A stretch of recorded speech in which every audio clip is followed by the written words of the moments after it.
What's up, everyone? Welcome to State Phillies Sports History for December 28th, 2023. I'm your host, Jim Montgomery. Welcome to a Thursday edition of the podcast. We're slowly getting toward Eagles game day, creeping up on 2024.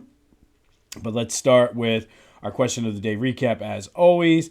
And I think the one thing to describe everyone's confidence level of the Eagles is cautiously optimistic. I don't think anybody was jumping from the treetops saying, hey, this team is going to go to the Super Bowl. I think the general consensus was we're confident they have the talent to do it, but whether or not will they do it, that is the question. So thank you, as always, for everyone to put it in. I tend to be in that same camp. I mean, there's no reason why they can't put it together.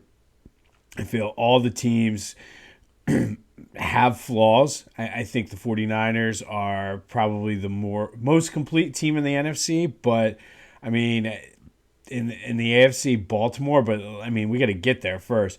And I think I'm anxious to see what Brock Purdy does with now two stingers, and he was not playing well before he got taken out of that game too. So he's not the best. So let's see what we can do, and I'm cautiously optimistic, I think, is where we're going to leave it. Can they do it? Yes. Will they?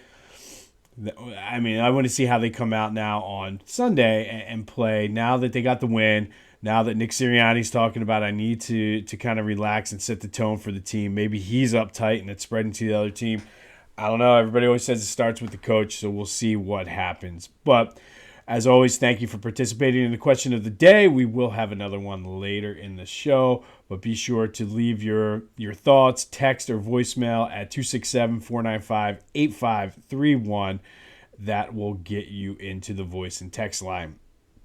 All right. Back to the Future. I did mention we're not going to do a new episode because I was just going to do a best of, and I think it's easier just to let you go through and check out some of the archives. Back in January, we did a thing on John Chaney. Just look at his career and how close he came to the Final Four on so many occasions. So go back to January of last year. Check out the John Chaney episode of Back to the Future wherever you get your podcast, as well as on YouTube. Be sure to like and subscribe. Spread the word. Grammy, if you're listening, Cousin Eddie, Uncle Joe, tell your friends too. Let's get it going. All right, Sixers. Very good game last night. And no Joe again, but it was a solid game. Good defense. Everybody seemed to contribute. Tyrese got in a little bit of foul trouble early, so didn't do much in the first half, but he was masterful in the second half, leading that, kind of pulling them away. The Sixers, I think, were up 1 at halftime, and then they were able to pull it away 112-92, but just a great defensive effort. I love the fact that Maxey did step up. They found a way to win. It took a team to do it, obviously, without Joe being there, but when your MVP, best player in the league right now, is now. I mean, that's what it's going to take. So kudos to the Sixers for that. Looking forward to Joe coming back, obviously. Might come back Friday, might come back Saturday. Got the sense that it's probably going to be more on Joe than anything. Nick Nurse was like, I would bet that he's back by Saturday, but I wouldn't rule out Friday either. So it looks like he's going to be back. They play the Rockets on Friday, so hopefully it'd be nice to have him back for that game. The Rockets are a good young team, but it's always good to have Joe back. Real quick for the Sixers before we move on, they're off the hook. The Pistons, I missed this the other night. The Pistons finally lost their 27th straight, taking the heat off of the 2013-14 process Sixers, who lost 26 straight. We talked about them on this podcast as well. So thankfully, the Sixers are off the hook. Flyers return to action tonight. They're out in Vancouver to take on the Canucks. Looking forward to the start of this nice little stretch here to see what they're going to do going into the trade deadline. Will they remain hot after a 5-day layoff? We'll see. Or will they return back to where we thought they were? It all starts tonight, so looking forward to that. Late night game out in Vancouver. All right, Eagles. And I guess the first bit is more from the past. Congrats to Eric Allen for being named one of the finalists for the Hall of Fame. 18th year of eligibility, only has 2 years left. But I don't understand how this guy is not in the Hall of Fame. You got guys like Rondé Barber, who Eric Allen had better numbers than. You could make the argument that because he played with Dion and Rod Woodson, and they were the two best, but I think Eric Allen was kind of more of, he was like I don't know. I look at like now everybody has their shutdown corner. I feel as though Eric Allen was sort of that first shutdown corner where Rod Woodson and Deion Sanders were more playmakers. Eric Allen was a shutdown corner, and his interception numbers are not high because nobody threw his way. And then when he did get interceptions, he made plays. Like the one return against Washington, the Jets. He made big plays against Washington one year. I just feel as though people just overlook at him because of what Rod Woodson and Deion Sanders does. So hopefully he gets in. I feel it's the fact that you let Rondé Barber in and Eric Allen is still on the outside is absurd to me. But that leads us to the question of the day. I debated it, but I was going to switch this around. But the question is Eric Allen a Hall of Famer? And let us know on the text line or the voice line, 267-495-8531. Get your answer in. I think the answer is an obvious yes. I was going to ask, is this year the year he gets in? But with the way the voting and everything takes place, who knows? But let me know, is Eric Allen a Hall of Famer? 267-495-8531. Leave a voicemail, send a text message. Let me know your thoughts on Eric Allen. To me, it's a resounding yes. I'm hopeful that this is the year because to me, it's absurd that he's not in, but Rondé Barber is. Because to me, like I said, he is the first true shutdown corner that I can think of. And because he wasn't flashy, because he wasn't whatever, and I feel like that's why he gets in. And on those defenses with the Eagles, they were able to go after the quarterback because they had guys like Eric Allen on the back end. If you remember back before he was drafted, they used to get burnt a lot deep when they would go after the quarterback. Isaiah Jenkins' nickname was Toast. So Eric Allen helped bring some stability and make those defenses great because he could lock down a receiver and allow Reggie and those guys to go after. So let me know, is Eric Allen a Hall of Famer? 267-495-8531. Present your case either way on the voicemail. Leave a text, whatever works for you. All right, I did mention Nick Sirianni saying he needed to tone it back. I don't know, maybe he's making everybody uptight. We'll see what happens, but I think they got, just like losing, I keep saying, hopefully now this is the snowball of winning, and they can just carry that momentum in through the playoffs and back to the Super Bowl again. And there's my cautious optimism coming right into play. But Landon Dickerson and Avonte Maddox were both full participants. Dickerson is playing. Avonte is still up in the air. I have to believe now that this is his second full week of practice. He will be back in on Sunday, and that will definitely help. He might be limited in the number of plays he plays until he gets his conditioning back. However, I really feel 2 weeks now full practice, and he should be in. It's a much needed, maybe not so much for this week against the Cardinals, but get those game reps in. Do it again next week against the Giants, and then be ready for the playoffs. Darius Slay probably still not going to play. He's probably another week away. Which to me, that's good for Keely Ringo. Allow him to play with the ones and start against teams that aren't necessarily as powerful as what you'll see in the playoffs. So I think getting those reps are good. Cunningham and Morrow were both limited. They both appear to be on track to play. Hopefully, it looks like I forget which one they said. Morrow, I believe, is probably more likely to play than Cunningham, but they both have a shot. Again, much needed. This would be a good time for everybody to start getting healthy and just come together as a team. And let's get back when it worked in 2017 around this time. Let's get that underdog mentality or whatever you need to do. Get everyone on the same page and let's go. A.J. Brown has not talked to the media since the game on Sunday. I'm anxious to see what he has to say because I don't think he's going to say anything that we're all not thinking, not anything different than what Devontae Smith said. The offense sucks. And yeah, they had 500 yards and scored 33 points the other day, but they didn't look good doing it. And I mean, I know they're all not going to be pretty, but let's hope again that this is the start of that that snowball getting better. We'll have more on this as we get into the weekend. Today and tomorrow will be big days on the injury front. I'm starting to get a lean of which way I'm going with the pick on here. I do have right now, I'm forced to start Kyler Murray as my quarterback in the Super Bowl. So not sure which way we're going to go with that, but as we get there, we'll see what happens. But new Clashing Conferences podcast dropped today. Haven't gotten a chance to listen yet, but go check out my boys over there.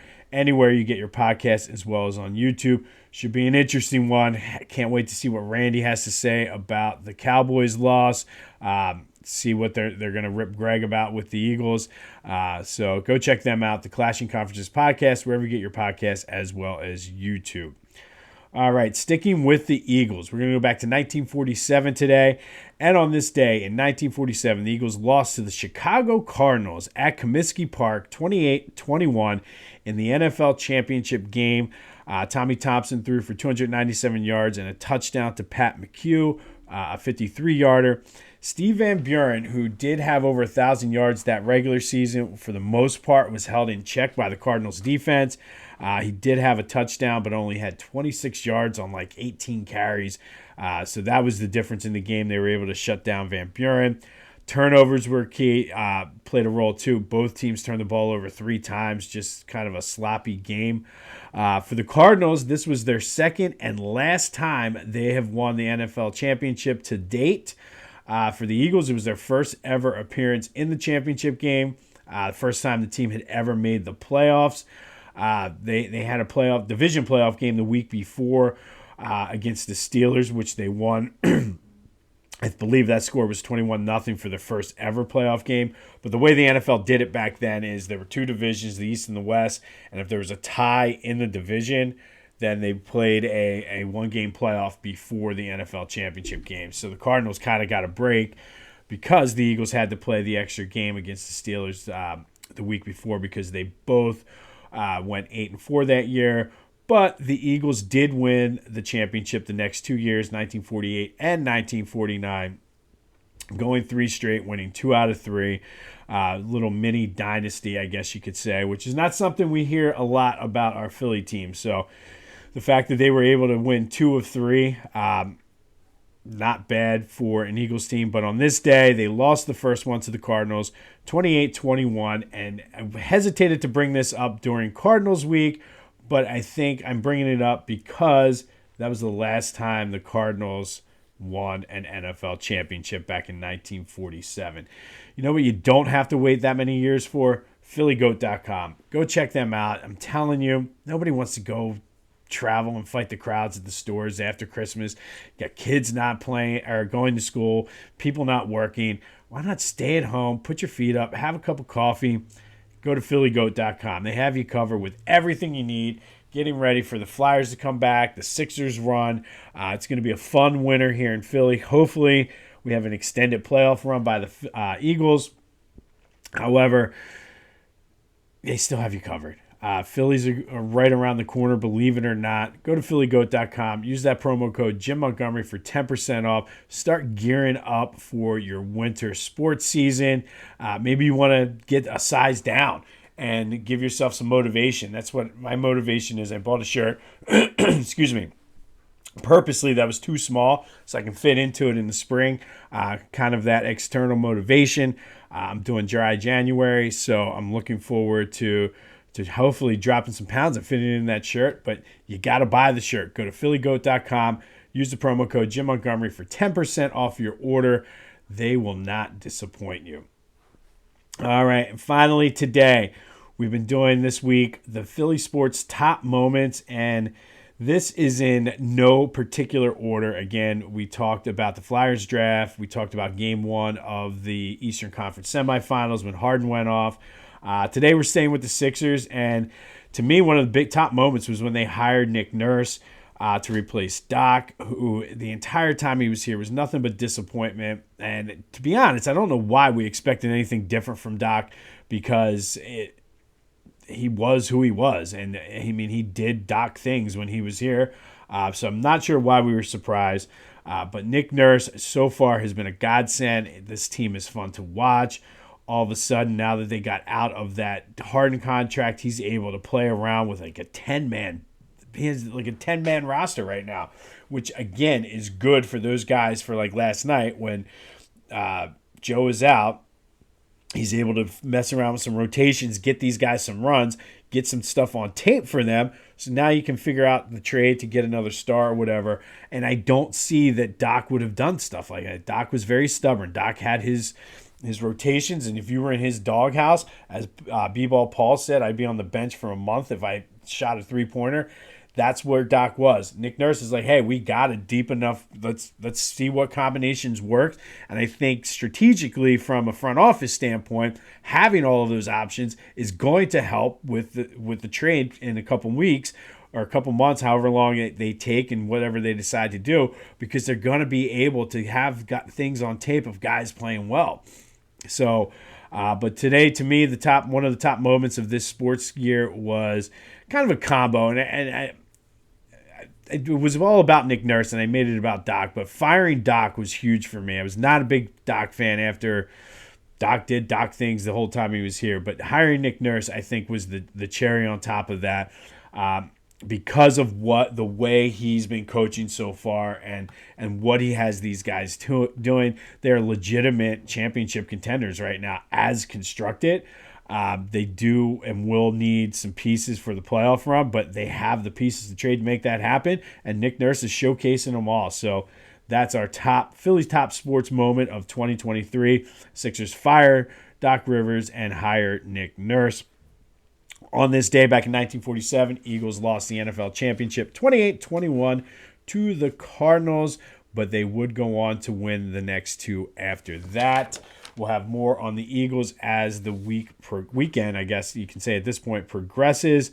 Sixers, good win without Joe. Hopefully he's back on Friday. Flyers in action late night hockey out in Vancouver.